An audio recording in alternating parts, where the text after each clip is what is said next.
በዓለም ዙሪያ ላላችሁ ቅዱሳን ዛሬ ደግሞ እግዚአብሔር በልብ ያስቀመጠውን የመጽሐፍ ቅዱስ ክፍል እንነጋገራለን። የአስረኛው ክፍለ ዘመን የክርስቶስ ሰማዕታት የሚል ነው። በአስረኛው ክፍለ ዘመን የነበሩ የክርስቶስ ሰማዕታት እነማን ነበሩ? በዚያን ዘመን የነበሩትን እያነሳን እንነጋገራለን። በአስረኛው ክፍለ ዘመን 900 እስከ 999 ዓመተ ምህረት ውስጥ የቤተ ክርስቲያን ታሪክ ከቀደሙት የሰማዕታት ዘመን በተለየ መልኩ ይታያል። በአራተኛው ክፍለ ዘመን ኮንስታንቲን ዘግሬት ዘመን በነበረው ክርስትና ኤዲክት ኦፍ ሚላን በሚል እውቅና ያገኘ አዋጅ የነበረበት ዘመን፣ በአውሮፓ በአብዛኛው ክፍለ የመንግስታዊ ማሳደድ ቀንሶ የነበረበት ዘመን፣ ለክርስቲያኖች የነጻነት የብሩህ ቀን ዘመን የመጣበት ጊዜ ነው። ስለዚህ የአስረኛው ክፍለ ዘመን የሰማዕታት ታሪክ በአብዛኛው ከሚስዮናዊ ስራ፣ ከፖለቲካ ግጭትና ከድንበር አካባቢ ጋር የተያያዘ ችግሮች ያልነበሩበት ነው እና ከነዚህ መካከል እንግዲህ ሰማዕት ሆነው ካለፉት መካከል የእግዚአብሔር ባሪያዎች በዚያን ዘመን ይህ አስረኛው ክፍለ ዘመንም እንደ ሌሎቹ የክፍለ ዘመኖች ታሪክ ውስጥ አስደናቂ የሆነ የክርስቶስ ኢየሱስን ወንጌል ይዘው የሰበኩ እንደገናም ለክርስቶስ ሰማዕታት የሆኑ ብዙ ሰዎች ነበሩ። ከነሱ መካከል አንደኛ ቅዱስ ዌንስላዎስ የሚባል በተለይ የቦሃማ ገዢ የነበረ ሰው ነበረ እና ክርስቲያን እምነትን በመደገፍ ቤተ ክርስቲያን በማጠናከር ይታወቅ የነበረ የክርስትና እምነት በነፃነት እንዲሆን ያደረገ የነበረ እንደገናም ደግሞ ለወንጌል የቆረጠ ሰው ነበረ። ቅዱስ ዌንስላዎስ በተለይ ቦሃማ ገዢ ሆኖ ቤተ ክርስቲያን ተጠናክራ እንድትቀጥል ያደረገ፣ ለቤተ ክርስቲያን እውቅና የሰጠ፣ ለቤተ ክርስቲያን ነፃነት የሰጠ ሰው ነበር። በ935 ዓመተ ምህረት በወንድሙ ቦሌስዋኖስ ሴራ የተገደለ ሰው ነው። ቤተ ክርስቲያን ግድያውን በቀላሉ ፖለቲካዊ ጉዳይ ብቻ አድርጋ አላየችውም ነበር። ክርስቲያናዊ እሴቶችን ስለጠበቀ እና በእምነቱ ስለጸና እንደ ሰማዕት አክብረዋለች። ዛሬም በቼክ ሕዝብ ዘንድ ታላቅ ቅዱስ ተብሎ የሚጠራ ሰው ነው። እንግዲህ ሁለተኛውን ደግሞ የእግዚአብሔር ሰው እና ሰማዕት የሆነውን ሰው ብንመለከት ቅዱስ እንዳልበርት የተባለ የፕራግ ዜጋ የነበረ የፕራግ ጳጳስ የነበረ፣ በዚያን ዘመን ደግሞ በባልቲክ አካባቢ የሚኖሩ ሩሲያውያን ገና ክርስትናን ያልተቀበሉበት ጊዜ በነበረ ጊዜ በዚያን ጊዜ እንዳልበርት ወንጌልን ለማስተማር በ997 ዓመተ ምህረት ወደዚያ ሄዶ ሰማዕት ሆኖ የተገደለ ሰው ነው።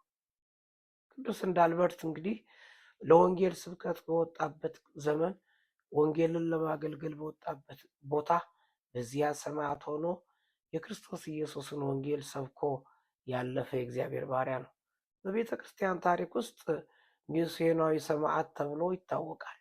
ሞቱም በምስራቅ አውሮፓ የክርስትና መስፋፋት ታሪክ ውስጥ ትልቅ ቦታ አለው። ሌሎቹ ሶስተኞቹ ሰማዕታት የኮርዶባ ሰማዕታት ተጽዕኖ፣ በተለይ በዚያም በ9ኛው ክፍለ ዘመን የኖሩ እንኳ ቢሆኑ የእነሱ ተጽዕኖ ወደ 10ኛው ክፍለ ዘመን እንደተሸጋገረ እንመለከታለን።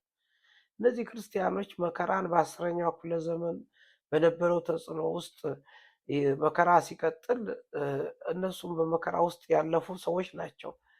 ዘመኑ ለክርስትና ነፃነት ትኩረት የሰጠም ቢሆን ነገር ግን በዚያም ሁሉ በነበረው ሰይፍ በእምነታቸው ምክንያት መከራን የተቀበሉ ሰዎች ነበሩ እና ይህ በምዕራባዊ ቤተክርስቲያን በተለይ ሰማዕትነትን መንፈስን እንዲቀጥል ያደረጉ ነው። የኮርዶባ ሰማዕታት ተብለው የተጠሩት እንዲቀጥል ለክርስቶስ ወንጌል ሰዎች የቆረጠ ሕይወት እንዲኖራቸው ያደረጉ ናቸው።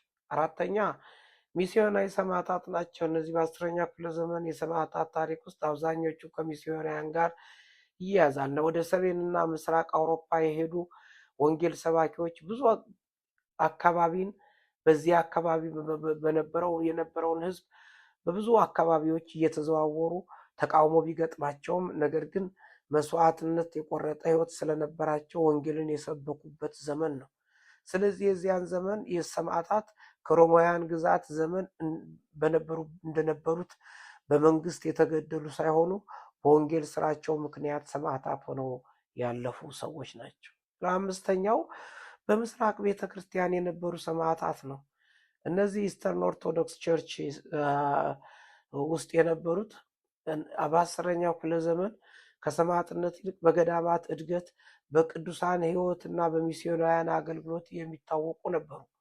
እዚያን ዘመን እንግዲህ አንድ የሆነ ማውንት አቶስ ወይንም ደግሞ የአቶስ ተራራ በሚባል በሚታወቅ ቦታ ላይ የመነኮሳት ህይወት በጣም ተጠናክሮ የቀጠለበት ዘመን ነው። የአቶስ ተራራ ማን ነው?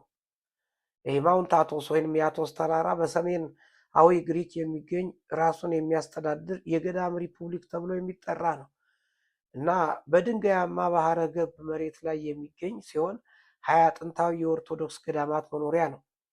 ከ1000 ዓመታት በላይ መነኮሳት እዚያ በጸጥታ በጸሎት የኖሩበት ነው። ሴቶች እንስቶች ወደዚያ እንዳይገቡ በጥብቅ የተከለከለበት ዘመን የነበረበት፣ እዚያ ደግሞ ብዙዎቹ ሰማዕታት ሆነው ያለፉበት ነበር።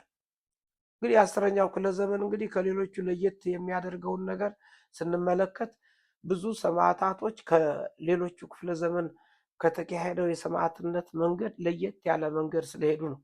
10ኛው ክፍለ ዘመን የሰማዕታት ዘመን ከመጀመሪያዎቹ ክፍለ ዘመን ያነሰ ቢሆንም ቤተክርስቲያን ለእምነት የተሰዉ ሰዎችን ማክበሯን ቀጥላለች። ይሄ የዚያን ዘመን ሰማዕታት አብዛኞቹ ሚስዮናውያን፣ ጳጳሳት፣ ክርስቲያናዊ መርሆችን በመጠበቅ የተገደሉ መሪዎች ነበሩ።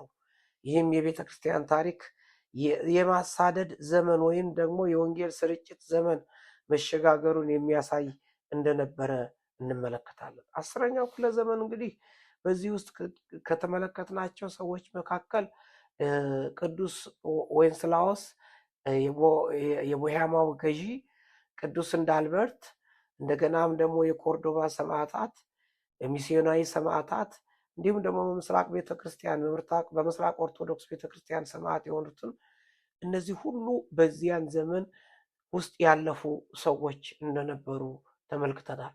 ነገር ግን በዚህ ሁሉ ወንጌል በተለያየ አይነት መልክ ይሰበክ የነበረበት ዘመን ነው። 10ኛው ክፍለ ዘመን ከሌሎቹ ለየት ያለ የጸጥታ ዘመን እንኳ ቢሆን ብዙ መከራና ስደት በተለያየ አይነት ሁኔታ እንኳ ክርስቲያኖች ቢከተላቸው ከሌሎቹ የተሻለ ለየት ያለ ክፍለ ዘመን ነበረ። ነገር ግን በዚሁም በ10ኛውም ክፍለ ዘመን ክርስቲያኖች ለክርስቶስ ኢየሱስ መስዋዕት እየሆኑ አልፈዋል። የክብር አምላክ ሆይ እናመሰግናለን። የአብርሃም የይስሐቅ የያዕቆብ አምላክ የእኛ አምላክ እግዚአብሔር ገናናውና ኃያሉ ንጉሥ ብርቱ ነህ አንተ። እግዚአብሔር ሆይ ስትረዳ አይተናል። ወንጌል ሲሰበክ ከክርስቲያኖች ሰማዕት ለመሆን ከቆረጡ ባሪያዎች ጋር አብረ ስትሆን እግዚአብሔር የዘላለም አምላክ ሆይ ነገሮቻቸውን ስትቀይር እንደገናም ደግሞ በመስዋዕትነት እስኪያልፉ ድረስ በነበረው ዘመናቸው ሁሉ ከነሱ ጋር ሆነ ይህንን የከበረውን ወንጌል እንዲሰበክ ስላደረግ ስምህ ብሩክ ይሁን። ይሄ ወንጌል ደግሞ ወደኛ መጥቷል። የክብር አምላክ ወደኛ የመጣውን ይህን የከበረውን ወንጌል የእስራኤል ቅዱስ እግዚአብሔር በኃይልህ በመንፈስህ ኃይል እንድንሰብክ እንድትረዳ ወደ ተለያየ ምድር ቃልህን ይዘን ስንዞር አንተ ከኛ ጋር ሆነህ የእስራኤል ቅዱስ ቃልህን በምልክት እያጸናህ እግዚአብሔር ወንጌልህ እንዲሰበክ በኢየሱስ ክርስቶስ ስም እኔ ጸልያለሁ። ቅዱሱ ጌታ ኃያሉ ንጉሥ ብርቱ ጌታ አንተ የምትረዳ የምትደግፍ እግዚአብሔር የዘላለም አምላክ ሆይ በዘመናት ሁሉ ባሪያዎች ሰማዕት ሆነው አስከብረው እንዳለፉ እግዚአብሔር ሆይ በዚህ ዘመን ያለነውን ሴት ባሪያዎች፣ ወንድ ባሪያዎች እግዚአብሔር ሆይ ሰማዕታት ለመሆን ለወንጌል የቆረጠ ልብ እንዲኖረን በጌታ በኢየሱስ ክርስቶስ ስም እኔ ጸልያለሁ። ኃይል እንድታደርግልን ጸልያለሁ። እንድታበረታን ጸልያለሁ። በእያንዳንዱ ጉዳያችን ላይ ጣልቃ እየገባ የእስራኤል አምላክ እግዚአብሔር እንድትረዳን ጸልያለሁ። መንፈስህ መሪያችን፣ መንፈስህ ኃይላችን እንዲረዳን በጌታ በኢየሱስ ክርስቶስ ስም እጸልያለሁ። ቅዱሱ የክብር አምላክ እግዚአብሔር ገናናውና ኃያሉ ንጉሥ ይህንን ወንጌልህን እየሰበኩ ደግሞ በተለያየ አይነት የክብር አምላክ እግዚአብሔር ችግር ውስጥ የሚያልፉ እግዚአብሔር የዘላለም አምላክ ሆይ ለወንጌል ሲሉ መከራ የሚያዩ እነዚህ ባሪያዎች በሚያስፈልጋቸው ነገር ሁሉ ላይ ያንተ ጣልቃ ገብነት እንዲደምቅ ጸለይኩ። ስለ ሁሉ ክብር ላንተ ጌታ በኢየሱስ ክርስቶስ ስም አሜን ነው። ኢየሱስ ክርስቶስ ጌታ